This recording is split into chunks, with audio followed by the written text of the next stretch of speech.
Human rights campaigners claim torture, disappearances, arbitrary arrests and unfair trials are the norm in Bahrain. They've called on the British Prime Minister to press the Bahrain government to put an immediate stop to this repression while on her visit to the region.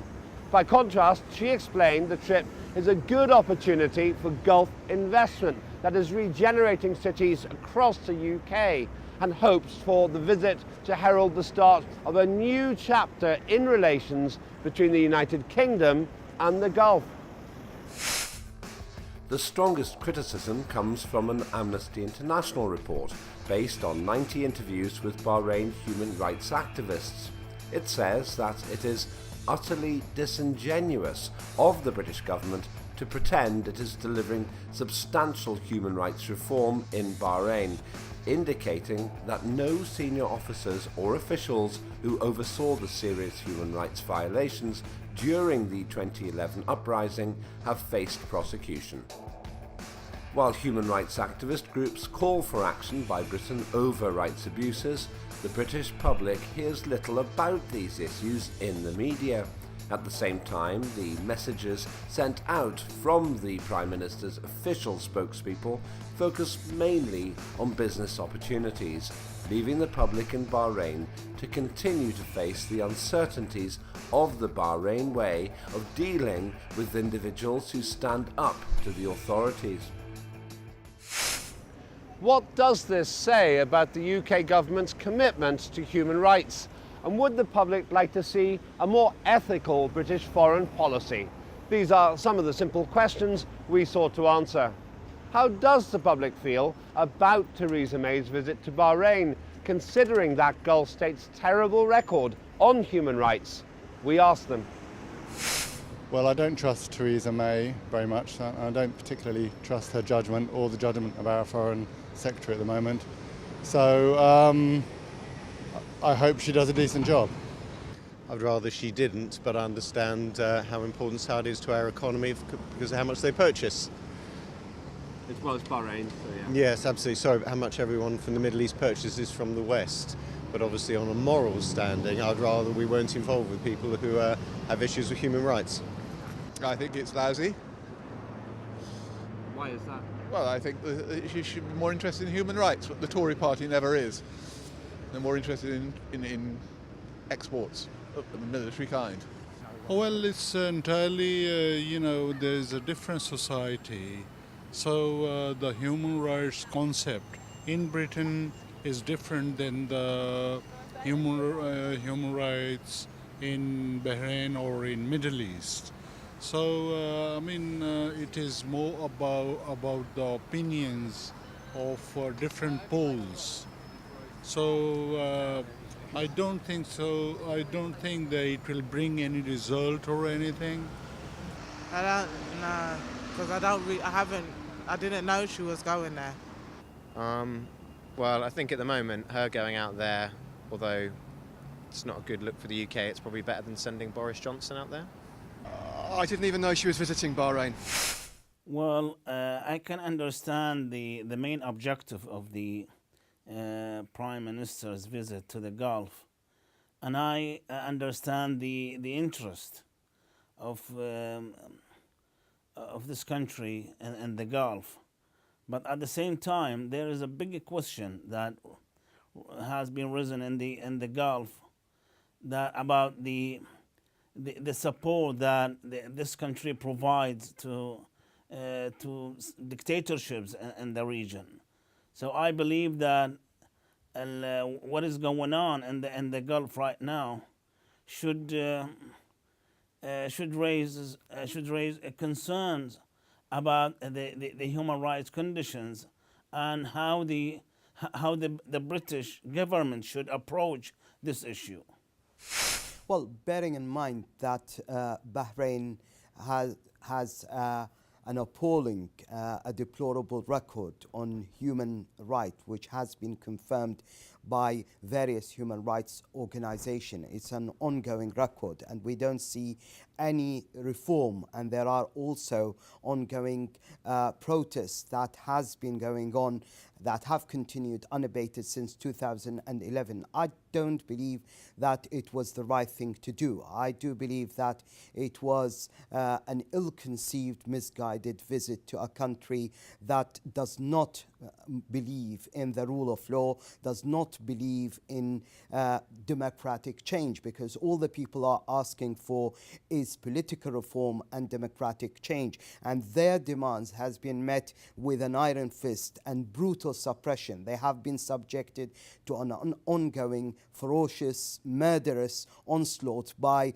the security services of the regime, which does not shy away from using massive disproportionate force against peaceful demonstrators, and basically hell-bent, defiantly refusing any kind of reform or reforming the system in a way that ensures that people are not discriminated against, because at the moment, for the last years, they have been subjected to intolerable, violently sectarian discrimination. Given the economic uncertainty Britain faces with Brexit, is it a case of Britain comes first, and is this ultimately more important than human rights abuses in Bahrain?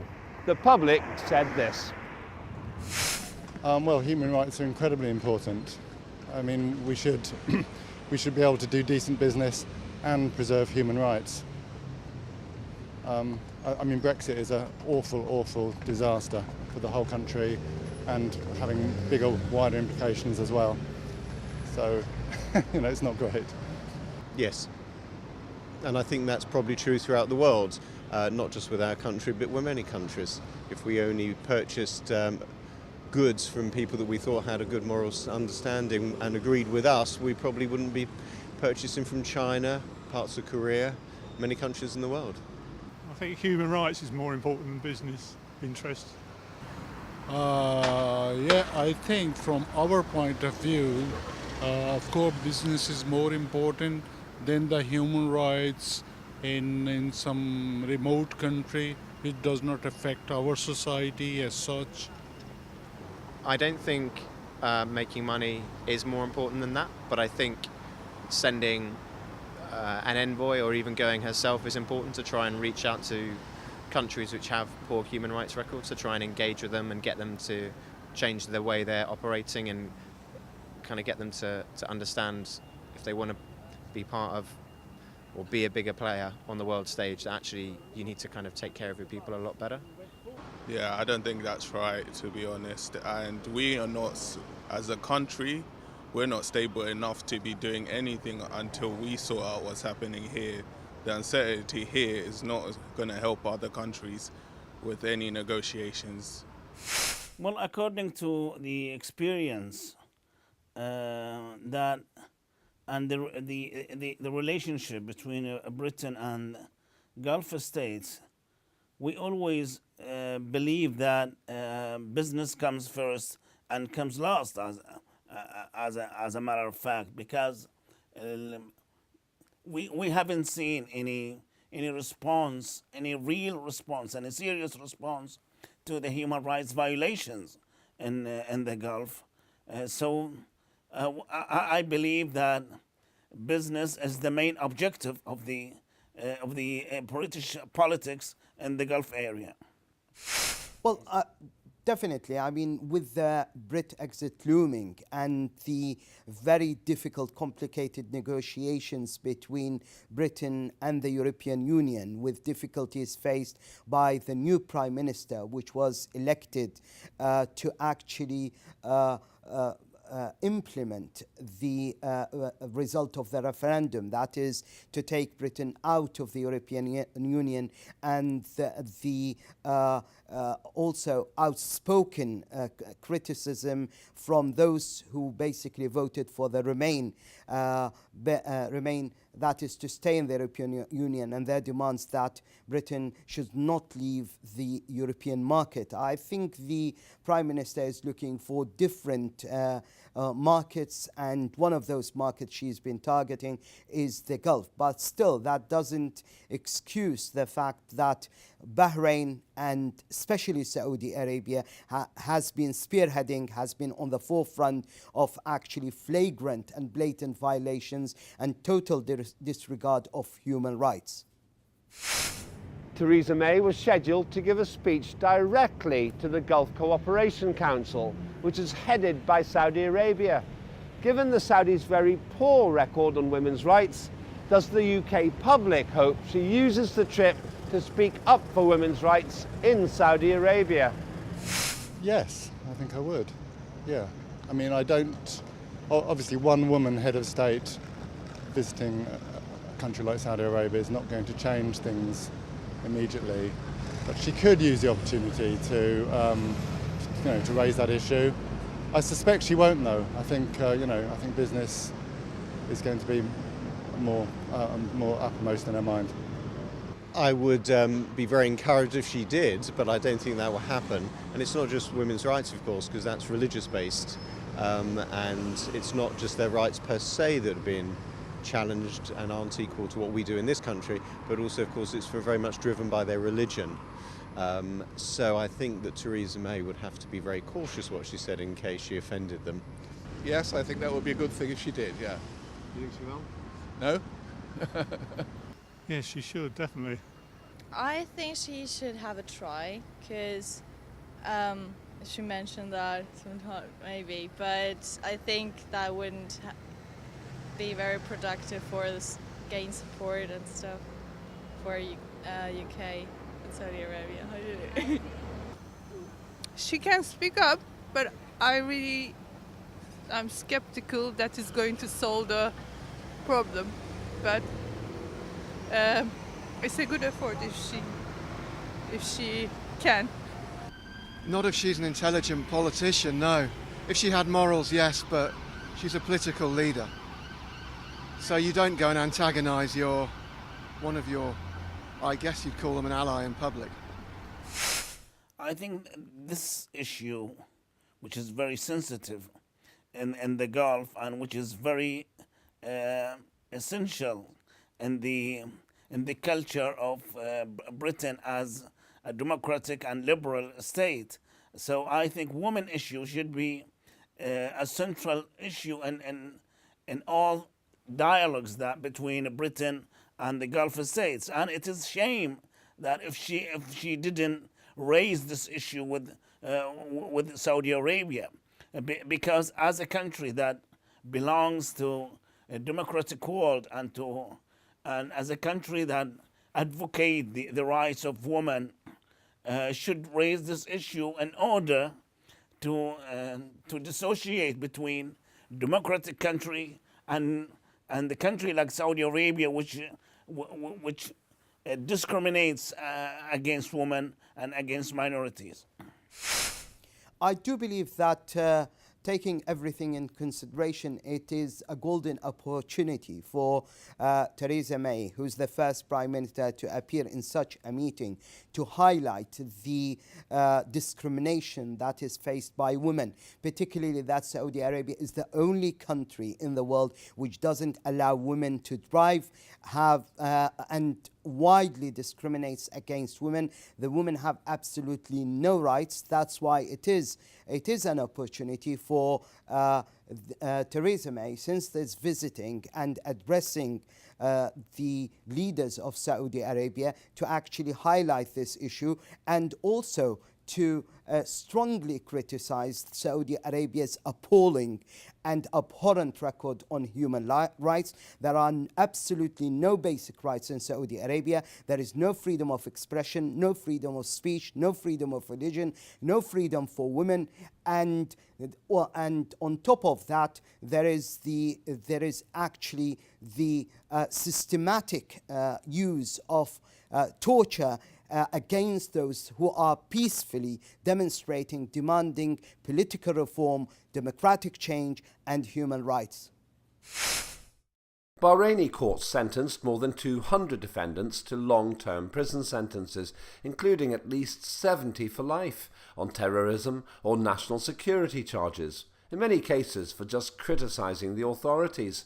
Security forces fatally shot at least 3 people in circumstances indicating excessive force. It is also claimed they've killed at least 18 other demonstrators in questionable circumstances. The British government has talked a lot in the past about the need to defend and advocate human rights. Does the public think the British Prime Minister's trip to Bahrain brings into doubt their true commitment to human rights? No, I don't think it does. I think it's pragmatic. We're in a recession. We need to trade with as many people as we can, particularly if we are going to leave the European community. So I think it's a pragmatic approach. And I think while people keep buying goods from us and trading with us, I think we, from an economic perspective, have to trade with them, even though from a moral standing that may not be the best thing. Well, there's always a hypocritical thing going on, isn't there? There's a lot of talk about human rights, but when it comes to aspects like, of international trade deals involving military equipment, they always go to the bottom. So it's characteristic. It's not that surprising. I don't think so, no. I have to see what she says on it. No, I think there is always, we guard our interests. So, of course, we talk about the human rights, but first we look at our main interest, business or some trade. Yeah, well then I think these connections shouldn't be that strong in looking at the fact that this country has not the same values as UK, so I don't think that should be that strong. I mean, it's not that important, the money. I don't think so, as long as they're going out there to try and encourage people to improve their human rights records. Well, it depends which side you're on in Bahrain, doesn't it? I guess you could say that about a lot of countries, not just Bahrain, possibly. The UK is hypocritical. It's been hypocritical for centuries, really. So if you want me to say they're hypocrite for that, yeah, they are. They've been hypocrites for centuries, really. Centuries. They've done so much stuff. Well, according to the statements made by Theresa May, especially in response to what Boris Johnson has said about Saudi Arabia and its role in the region, I don't believe that human rights issue is on her agenda. In fact, it shows that Britain is insisting to provide all forms of support to dictatorships in the Gulf. I think what it clearly demonstrates beyond a shadow of doubt that they do not really put their money where their mouth is. When push comes to shove, they are willing to consider human rights as a secondary issue. There is a stark contrast between what the governments in the West actually preach about human rights and the importance of adhering to the basic human rights and what they actually practice on the ground. And that glaring contrast is demonstrated by this visit to Bahrain, which is basically a puppet government where Saudi Arabia is in reality the one calling the shots. It is the one running the show, and it is the bastion of tyranny and the bastion of dictatorship, which not only subjects its people to basic and massive human rights violation, but it actually exports its hardline extremist radical Wahhabi Salafi ideology, which is the main cause for extremism and turning ordinary law-abiding Muslims into radicals. When it comes to trade deals and sales of weapons to known human rights abusers, such as Bahrain, would the public like to see Britain apply a more ethical policy? I don't think you can really bring ethics into selling weapons that kill human beings. I mean, weapons never do anything other than either threaten death or actually cause death. So I think if you're trading in weapons, you're trading weapons as a commodity. And if people want to buy our weapons, which are some of the best in the world, then I think we have to trade our weapons. If we're worried about what the weapons might be used with weapons, then obviously we shouldn't be making them in the first place. Yes, definitely. Although there's a lot of money involved on the arms sales, it's human rights should come before that, before profit. Yeah, they shouldn't. They shouldn't. They should help and find ways to protect the people. Yeah, of course, but I think that's not really possible because if UK doesn't sell weapons and stuff, then they would find someone else who sells that. So I don't think that makes a big difference. Personally, yes, I would. I think if we could stop making weapons in general, it would be a lot better. And I think certainly supplying people who it's clear in the past that they're not just going to be used for defensive purposes. I don't think there's any need for us to be supplying people with them. Personally, I would, yes. But when there are a lot of jobs hanging in the balance in the arms industry, it's a very difficult issue. If you can put something in place that recreates those jobs for people in communities that rely on them, then yes, but it's easy to be moral and say we shouldn't do this when other people are losing their jobs. They won't. I would like to see it, but I don't think they will at all. That's my brutally honest answer. I would like to tell you that they would, but the way the people are here, the government up there, they're very shady. They'll tell you one thing and they'll do something else behind your back. So, well, a wave of criticisms throughout the last 5 years against Britain and the United States in terms of providing mass destruction weapons to Saudi Arabia in its war against Yemen show that or suggest that a British government is not against the human rights violations in the region, and that's why I believe that they will continue to provide weapons to dictatorships in the Gulf, and they will not even listen to criticisms against these states in terms of human rights violations. So I still insist that the provision of weapons, especially in the invasion or in the war against Yemen, gives us an example that these countries will be supported by Western powers and without regard to what is happening in terms of human rights. Well, it is always important, and you have to put always your money where your mouth is, particularly when you consider yourself to be the beacon of democracy and at the forefront of demanding that other countries abide and stick to the basic human rights. You have to demonstrate that in your action instead of simply talking about it all the time. And the Stern test comes when countries with an abhorrent, deplorable record of having absolutely non-existent human rights like Saudi Arabia and Bahrain, which is simply a puppet that follows Saudi Arabia, which is the main force which is occupying an independent country like Bahrain. It has to be said that basically that is where the test is. So they need to, as I said, to demonstrate clearly that human rights play an instrumental and play an integral part in deciding which countries receive support and which countries weapons are actually sold to, provided that those countries have to respect the most important thing, which is human rights.